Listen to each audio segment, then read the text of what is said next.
All right, hello everybody. We are happy to have you here to discuss IEP goals concerning communication. I'm Susan Norwell, educational specialist and co-founder of Rett University. I'm Courtney Barnum. I'm an educational specialist for Rett University. I'm Lizzie Heinmiller. I'm a speech-language pathologist, and I work with Rett University. And I'm Olivia Samrin, and I'm an educational specialist with Rett U. All right. So I think today I'm taking the lead, which is a little bit different.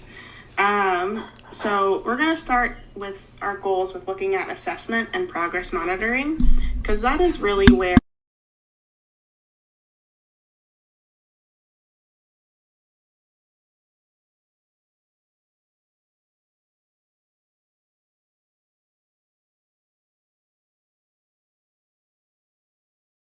for our students at all, but especially our students with Rett syndrome. When we look at what those assessments should look like, whether it's for an initial or triennial evaluation, or if it's just for annual reviews and progress monitoring, they are typically going to be informal. A lot of the formal standardized tests are not super appropriate for our students with Rett syndrome because of their difficulty with using their hands and using AAC devices. They're going to be strengths-based, which means that we're looking at what the student can do and what they need some more assistance with. And then they're also going to be dynamic. So it's going to happen over time. We're not just going to look at one instance of communication and determine goals based off of that singular instance. When we look at initial evaluations and triennial evaluations, a lot of districts do require 2 standardized tests, some sort of standardized test. However, these tests for our students with Rett syndrome and other complex communication needs, they aren't super helpful to provide us with functional information to make goals for our students. So we need to add some more personalized assessment tasks that can be used to develop appropriate goals. And that looks like a few different things. Sometimes it can be a classroom observation. It can be just interactions over time, or it can be something like a communication matrix, which I can touch on with the annual reviews. But when we look at annual reviews and progress monitoring, I think sometimes we forget that we don't have to just go off of the data that we've collected from the goals before. That is a big piece of what goes into creating our present levels and developing new goals, but that does not need to be the only information we pull from. We can use more informal measures. Typically, formal measures are what we need to obtain consent for, depending what state you're in and what your IEP process looks like. But we can do things like a communication matrix, which tracks the different functions of language and how they're accessing their language and what level of language they're at. And we can do things like pushing into the classroom for sessions so that we can see how they're communicating in the classroom or in the lunchroom or wherever they are, and just make it super functional to what that student needs.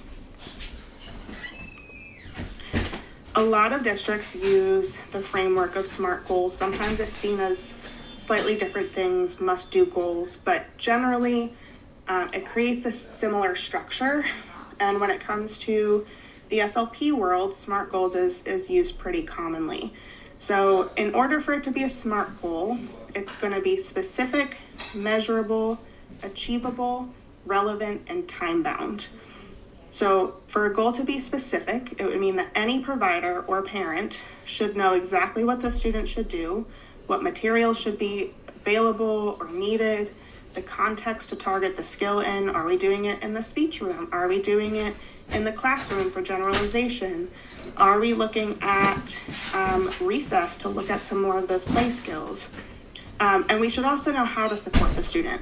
Are we using any prompts? Is this student doing this independently? Do they need access to their device or a low-tech, soft-tech option? It should also be measurable. So oftentimes I come across goals where I read it and I think, I don't really know how I can measure this with accuracy. So accuracy is usually the big thing that's used in goal writing, but it's not always the most appropriate to use. So, if I'm going to say commenting is the goal, how do we comment with accuracy? Or more, are we commenting in a certain amount of opportunities that are presented, or across a certain amount of time? We need to think about how we're going to measure those goals to really target appropriate data collection so that we can make sure that we're actually mastering skills. We also need to make sure it's achievable. So typically, I'll kind of skip down to that time-bound piece. When it comes to an IEP, typically IEP goals are set for one calendar year. So if your IEP meeting is coming up this May, most of your goals should be set for May 2026. It also might be written as by the next IEP year, just to keep it a little bit more general. But we're going to make sure that within the next 12 months, being that we're only going to be in school for, 8 of those months total, 9 of those months, can we actually achieve that skill in that time with the amount of services that we're providing? An earlier communicator, so a student who is just getting access to their AAC device, should not be having the same goals as a student who is more experienced with their device. The first one, we might target more how to use that device and encouragement of communication.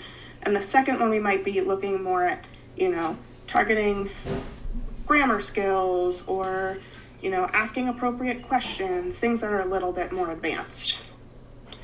So for relevant, it kind of fits 2 different areas.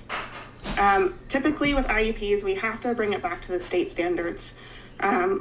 Most states have some standard about clear, concise communication. So most goals can fit into the state standards. But what we really need to look at is, does it fit the student's functional needs? If our student is not protesting, they're, crying because they're frustrated with something and they're not able to find a way to express that, it would be functional to address those needs. So this is just a quick example of what SMART goals look like in a more relatable way. I know not all of us have, education backgrounds or have been to, classes to get this information. So this kind of puts it in perspective, and it's, end of 2024, so it's a little outdated, but I think the concept still works. So for a SMART goal, oftentimes end of year, we think of our New Year's resolutions, and we think, I want to get fit this year. I want to be healthier. Well, how do we get healthier? What are things that we can do to get healthier? We're going to make it specific, and we're going to say that I will run, and we're going to make it measurable, because if I say more often, that doesn't really hold me to any amount, and then it needs to be achievable. So if I've never run before, I'm not going to start a goal for 20 miles twice a week, because I'm not going to get there by the end of the year. But 2 miles twice a week is definitely achievable and will keep me consistent. And then relevant, I'm going to have a reason to tie it to. So I want to finish a marathon, or if you're with Girl Power to Cure, I want to run the Disney race by, this says end of 2024, but we're going to say February 2026, because that's when that next Disney race is. So we're going to add things to make it relevant to ourselves, make it motivational, but we're still going to be able to measure it and keep ourselves accountable. So we're going to break it down between language goals and AAC goals. Typically in the school, it's kind of, every state does it different. I know in my state we have receptive language, expressive language, which is how you understand and use language. And then we have a separate area for communication where we can put those AAC goals. So I'm going to keep it kind of separate, just so you have an idea of what different things would look like under these categories. So and this is not an exhaustive list by any means. There are way more possibilities for language goals, but this is a really great starting point. So the first one to think about is joint attention. This is an earlier skill, and it's sharing attention between 2 people on an object. This is really, really helpful for our eye gaze users, because they're going to communicate with their eyes. I want to see that child looking at me and looking at the book, or looking at me and looking at the toy they want, and looking back at me to say, oh, I think I want that toy. And that's a really great way to build communication, and then it also leads to literacy development as well. So these are skills that are super, super important and relevant for any child, but especially a child who is using their eyes to communicate. We also want to engage and participate in reciprocal communication. And we can measure this by saying that there's going to be a certain amount of conversational turns. And we're going to make it appropriate for each child. I'm not going to expect a 4-year-old to engage in 10 communication or conversation turns with me. Most 4-year-olds probably last about 4 or 5 at max before they hop to another topic. And that's age appropriate. We want to make sure it's age appropriate and attainable. Reciprocal communication is the way that they, go back and forth in a conversation. A lot of times, and I know we've said it in other web chats and conversations, but a lot of times when we have AAC users who, maybe they're not used to people really engaging with what they're saying, they turn into what I know Susan has said are monologuers. They just chat on a topic and they just keep going through it.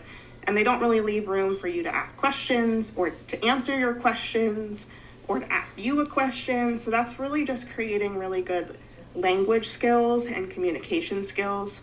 And that can be something that's done through an AAC device, through eye gaze, through soft or low tech communication. It can be done across different types of communication. Which brings me to total communication, which is a newer idea in the SLP world, but it's really being pushed out that, we are going to honor whatever communication comes into the student's world. If they have access to a high-tech device like a Tobii, we're going to use that and we're going to look at how they're using that. But maybe we're going to look at soft tech AAC. And I tend to use soft and low tech interchangeably. If you look into soft tech or low tech, it's essentially just something that's outside of our bodies that we would use to communicate, but you don't need batteries or a charger to make it work. So like we at Rett U, we have our flip books. That's a really great method of soft tech AAC, and Courtney's holding up our yes/no boards. So there's ways to communicate without having access to a high-tech device. And then we look at eye gaze or eye pointing using flip books specifically to spell, partner-assisted scanning, which we have these books, which are really great for partner-assisted scanning, and we actually have a video example of. And these kind of go through different options, but we can also use a best yes. What we're looking at is communication. I want this child communicating with me across different intents. So I want this child to be protesting in some way other than, what looks like a behavior. I want them to be giving me information. Maybe it's telling me their name. Maybe it's spelling their name or looking at their name in a field of options. I want them to answer questions, ask questions, request things, and express emotions. I think we often start at request, and we don't often add other things to that. But I find that when you add more communicative intents to our goals and we work it on a broader spectrum, we see a lot more development over the course of a year. And then we might also work on providing clarifying information to remediate a communication breakdown. This is not going to be a goal that an early AAC user, early language student is going to be targeting. That's a really high level skill. But we might work at that joint attention at the earlier age. So that's a good example of what we talk about when we want it to be relevant and we want it to be achievable.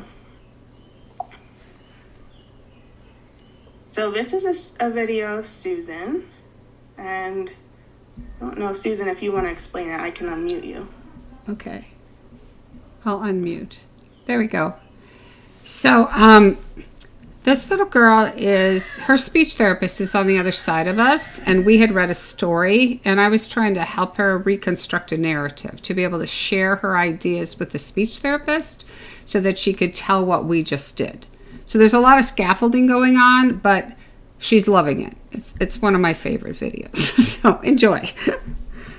Answer questions Let me tell you what I All right, think. you tell me what you think about my music. Something happened. Mm-hmm. Oh, and it was very good. It was. She's telling you something happened. Wow. And it was very good. And wow. I love it. Yes. Do you know what? Maybe we should tell her what happened. Let's see if we can tell her what happened. Let's make a story and tell her what happened. Oh, she wanted to tell you about the just joking part. Okay, cool. There was somebody that was joking in this story. Is that right? That's what you want to tell? Okay. So now we have to figure out who you want to Just tell joking. about. Right. Good job, There was a, Evelyn. please, okay. So there was a just joking part. You're right. Oh, go ahead. I know. You know. Okay. You know about this just joking part. Let's find out who was just joking. Whoops, so sorry. I showed you the Gruffalo's child, not the Gruffalo. Who was just joking? Was the mouse just joking? Oh, Renee. It was the mouse that was just joking, Renee. And you're going to have to read I like this that. story. And she loved it. That's right. She I liked can't wait it. to hear more. She liked that the Gruffalo got fooled by the mouse who was just joking. He was just joking. Yes, That's it was funny. so funny. Actually, Brooklyn, I love how you wanted to share with Renee what we did. I'm so happy for you. So that's a really great example. Not only is she commenting on the story, but she's also retelling events. She's incorporating a third person into that conversation. And, Susan is really modeling that for her of, oh, you told me that, but you need to tell her that. And that's a skill that's really important. I know that's something that Miss Courtney and I do with one of the girls that we work with, is that oftentimes she'll turn to a parent to say, yes, who's in the room, but we're the ones having a conversation with her, so we want to make sure she's answering the people who are asking her the questions. And that's something that makes it a little bit more functional and appropriate and easier to understand when she goes out to new teachers or new therapists or friends, whatever the case may be. Answered questions. So next we're going to look at the other side of what we can look at in the SLP world, which is AAC goals.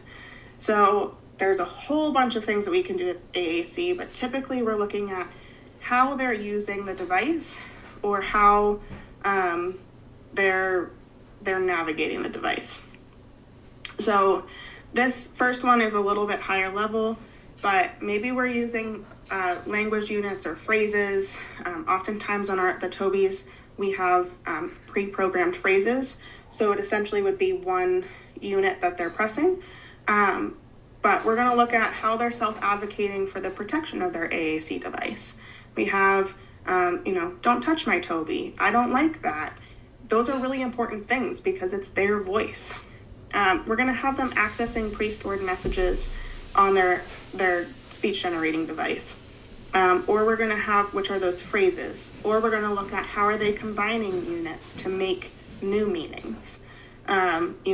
We can combine a million combinations of these buttons on their device, and it makes new meanings every single time. So teaching them how to do that and how to put words together in a meaningful way. Maybe we're going to look at directing actions of a communication partner to make changes in their immediate environment. A lot of our students with Rett syndrome are not ambulatory, so we need help with turning the lights off, getting repositioned, charging their device. Typically with my students who are ambulatory, they can use their hands.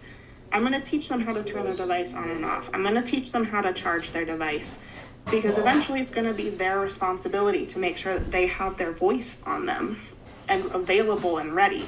However, our individuals with Rett syndrome often need to direct another person to do that, so we can still allow them to gain that independence and gain the autonomy over their own device while still recognizing that they're going to need help with these specific actions. We might look at how they're navigating pages of their device. So do we have a student who's staying on one singular page and never navigating off that core words page? We're not getting to those extra vocabulary or the topics pages. So we're going to work on, going to more verbs so that they can access all of those verbs on that device and not just the 10 that are on that front page. It's something that makes their vocabulary just expand, and it makes it exponential. We're also going to look at, incorporating modeling. So we're going to make a comment, which is that communicative intent, but we're going to do that after the therapist or the communication partner models. So we're going to talk about the story we read, and I'm going to say, ooh, I think I like that book. I think it's so cool. I want to read it again. And maybe my student says, I don't like it.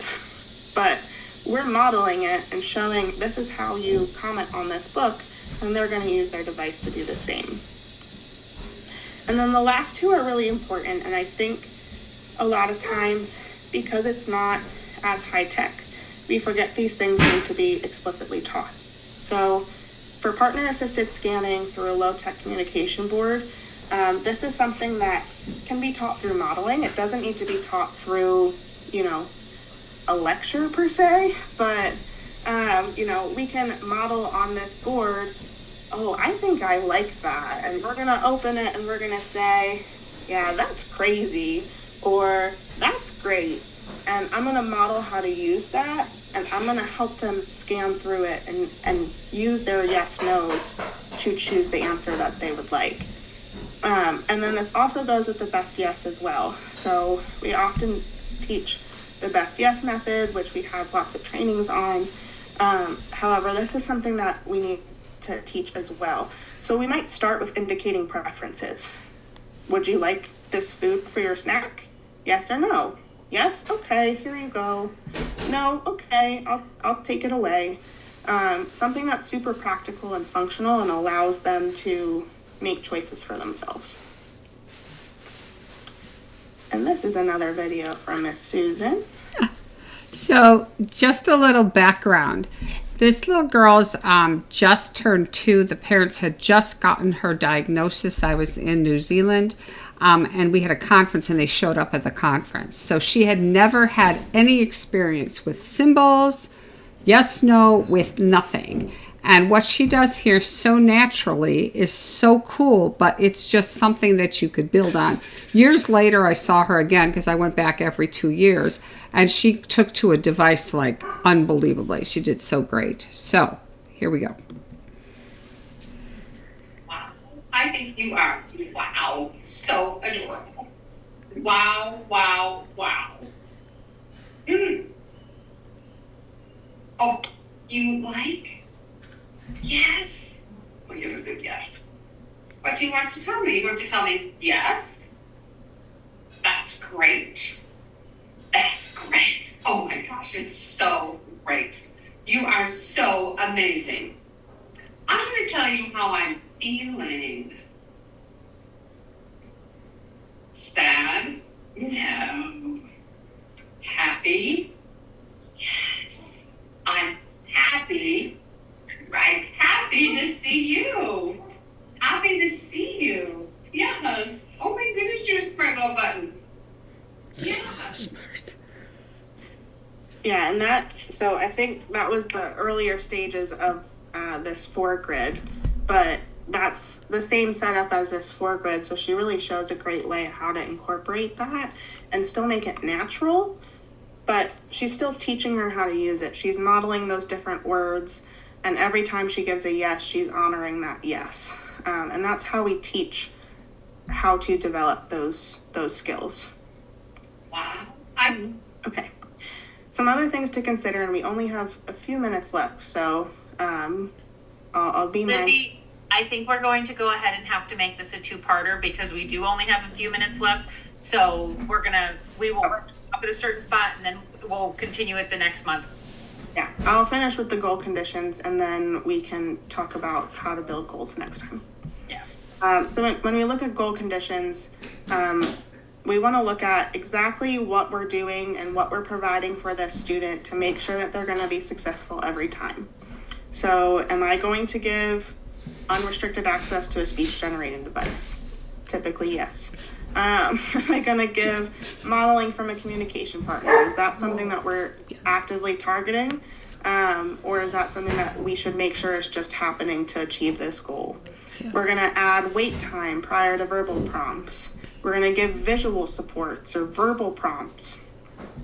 Is this student going to do this skill independently?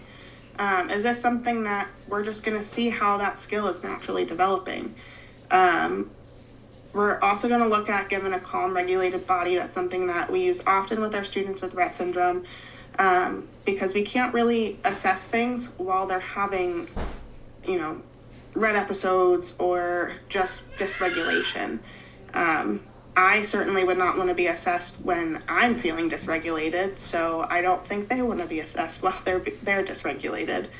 Or we're going to give access to partner-assisted scanning. And it's important to know that that we can add all of these to a goal, we can add just a few of these to the goal. It really depends on what that specific student needs, and we're going to make it as functional as possible.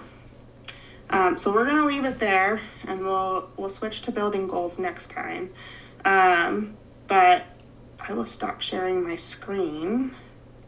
If anybody has any questions, you can send them in the chat, and Miss Courtney and I will be able to see them.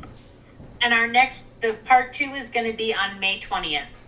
We already have the next web chat scheduled. So the part 2 of this will be on May 20th. And I know Lizzie at the beginning talked about communication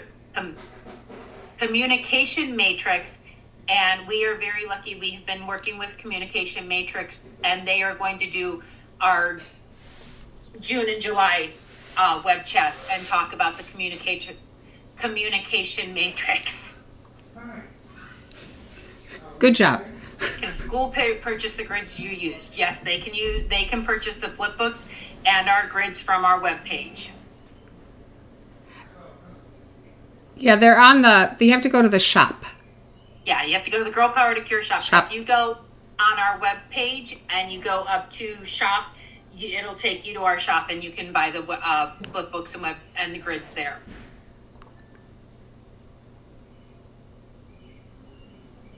Any other? The givens are really important, and I think, Susan and I will both talk about that, as well as Lizzie and Olivia. With our girls and boys with Rett syndrome, those givens are really these supports that need to be They need to be in place before you evaluate a goal, I think is what you're trying to say. Yes. Yes, thank you. It's okay. Been a long day. It is, really, I know. Stacy asked if goals are written in very general terms, should we push for them to be more specific? Yes, we don't want some general broad goal that they're going to do A, B, C, and D. We want it to be a little bit more specific so that we can work on it. What happens, here's the thing, and I'm going to say this because I saw it as a teacher, and then I see it, working with Rett U. If your child still has the same goals from 2 or 3 years ago, or even from last year, that's not a child problem, that's a teacher problem. What is not being done? What supports are not being put in place? Is the goal too general that it's just so obtuse?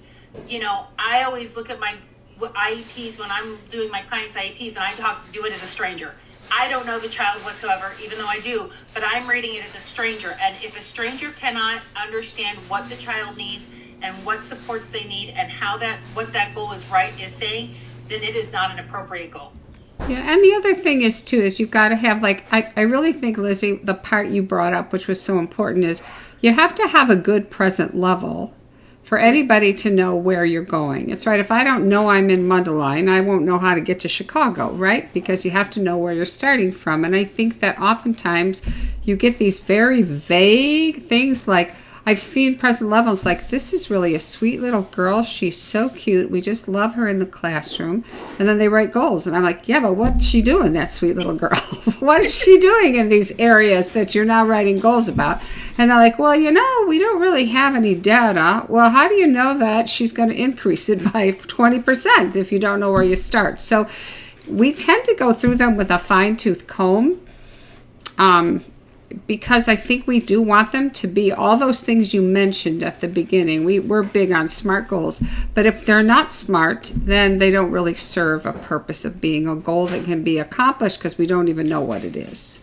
So. And just to let you guys know, before I answer the next question, we do offer IEP services. So if you have questions or if you would like us to look over the IEP, attend your IEP meeting with you to support you in asking for some of these things, please let us know. All you have to do is email Courtney at GP2C and we can get you set up. We have a question of, can an eye gaze device be used to justify the school providing a teacher aid? Yes. Yeah, they have to learn their language. So if your child was deaf and you want them to learn to sign, they're going to have a signer in the classroom. And if your child's learning Spanish, they're going to have to learn to have, there's going to be somebody in the classroom teaching them Spanish. And if somebody's going to learn an AAC device, they've got to have somebody modeling on it.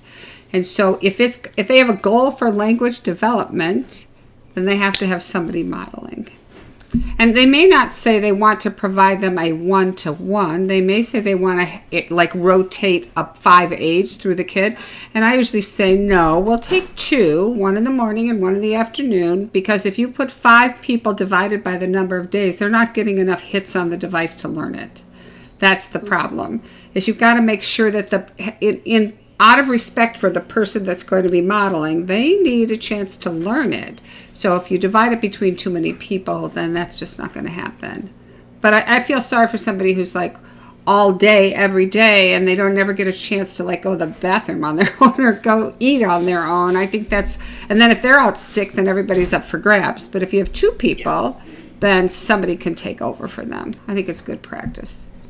Next question, is the Sandy a good option for accurate assessment? Is what?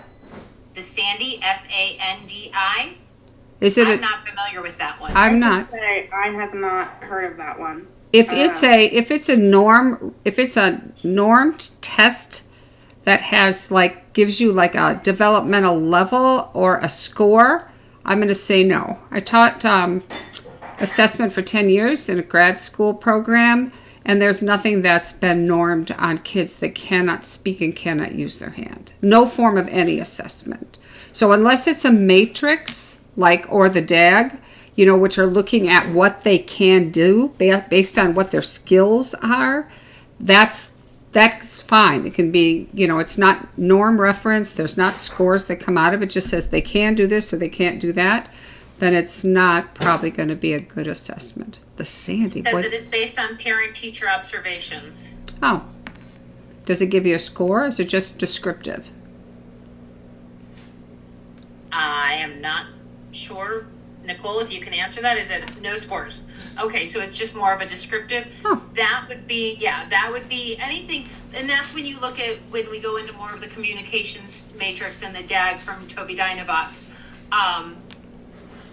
The only thing is if it's a developmental scale, so let's say a cognitive area on the DAISY. The DAISY is got 10 items. Of those 10 items in the cognitive section, 8 of them have to do with how you use your hands to do things. So if it's a developmental scale, sometimes those can be they're always prejudicial, because maybe you can only do 2 of them because they're not hand use, they're other things. And then the kid gets low on the developmental scale. So hopefully it's not a developmental scale. It's just observational and broken down in tiny pieces so we can really get a handle on what they're doing. We have a question of, what can a speech therapist do with a Rett student on a dysregulated day? Is it reasonable to ask them to reschedule for a better time that week? Our school speech folks seem really stretched thin across multiple schools. Here's what I'd say. I don't know. Did you want to say something? I'm going to say that's a perfect time for a speech therapist to work on regulation and communication versus, even if you spend the whole half hour going, I know, you don't like this. Oh, man, this is horrible. Right. I can't believe that you're asking me to do this. You're modeling all this language with affect. Stan Greenspan used to say, I loved him, he'd say positive affect, negative affect, both avenues for engagement. And so when you think about it, if you can give them language, they shouldn't be saying, no, I'm not going to see them. Just, if the kids had a seizure and they're asleep, that's a whole different story. But if they're upset, work through the upsetness. It's I have a client who I worked with the very first summer I worked with her, we started seeing her on a weekly basis. And she spent the first, I was seeing her a couple times a week. She spent the first 2 weeks literally just crashing out, falling asleep. And we literally spent the whole hour just me she would pretend to be asleep, but you could see she wasn't, because as soon as the video came back on, her little head would pop up. So we spent the whole time, literally the whole hour, showing regulation language. And after about 2 weeks, we get on for the next time, and as soon as she sees it, she goes, I don't like that. I don't want to. Makes me angry. And I was like, I know. You have to get up and work on it over the summer when all your friends are going out to play and they're swimming and doing this. It's really unfair. But yeah, did it take 2 weeks for her getting that language? But she got it. And we literally spent the whole time. So I would be with Susan. Take the time to use it to model the dysregulation language. Yeah, I will say the only time I specifically don't see students, other than, state testing, is when a child is like Is what? really asleep. Oh, yeah. If a child's having a rough day, I do have some students who have a lot more physical behaviors at the school I'm at. That's obviously a different situation, but I still will try to model. If it becomes unsafe, that's when I will remove myself. But when it comes to, dysregulation, being upset, being frustrated to have to do work, that's a hurdle that we all have to get through a little bit. That's a life skill. That's a life skill, right? So I'm going to model that, I don't like this. I don't want to do this. Can we do something different? Or you're showing me that you're feeling frustrated and upset and you are angry. And those not only validate their feelings, but it also gives them language to express it later. Sometimes it just ends in them like giving you a yes and saying, yep, that is what I'm feeling. And that is totally okay. It helps build rapport.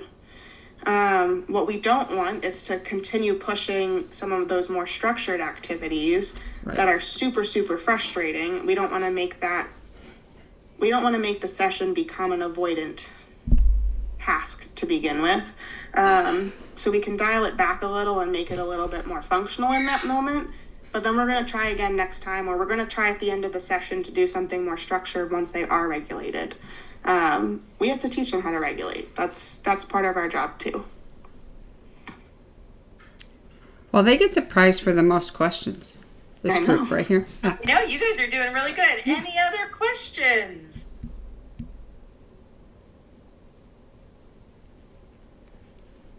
No. Okay, I don't see anything else. Okay, so on your calendar, mark it May 20th is going to be part 2 of communication goals.